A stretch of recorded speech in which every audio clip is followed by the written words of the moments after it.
Well, scientists have uncovered a lot about the brain and how it works. One thing we still do not have a perfect understanding of is creativity.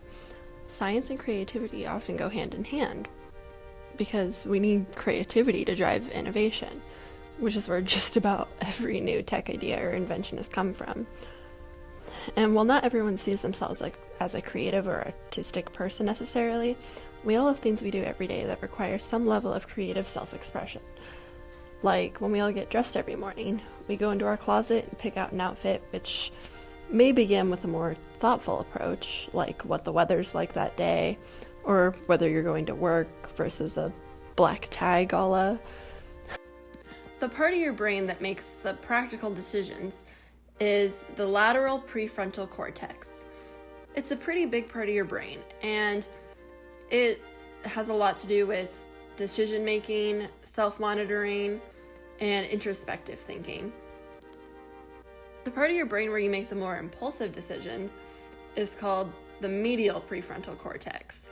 And this is where your impulsivity comes from, and it's a lot more driven by emotion than the other part of your brain.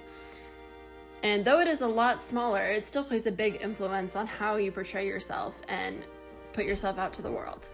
Everyone expresses their identity differently, but generally we all stamp our personal identity on an arrangement of things, like the way we decorate our living room space, or the things you wear, your car, really anything you own.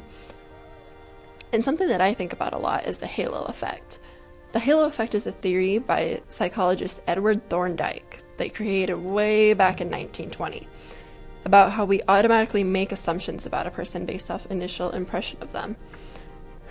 How you dress is scientifically proven to affect first impressions, attitude about yourself or someone else's attitude about you, or even professional success potentially.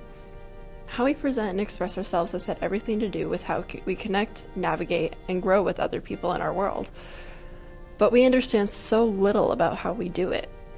A great neuroscientist and musician, Charles Limb, said that science has to catch up to art.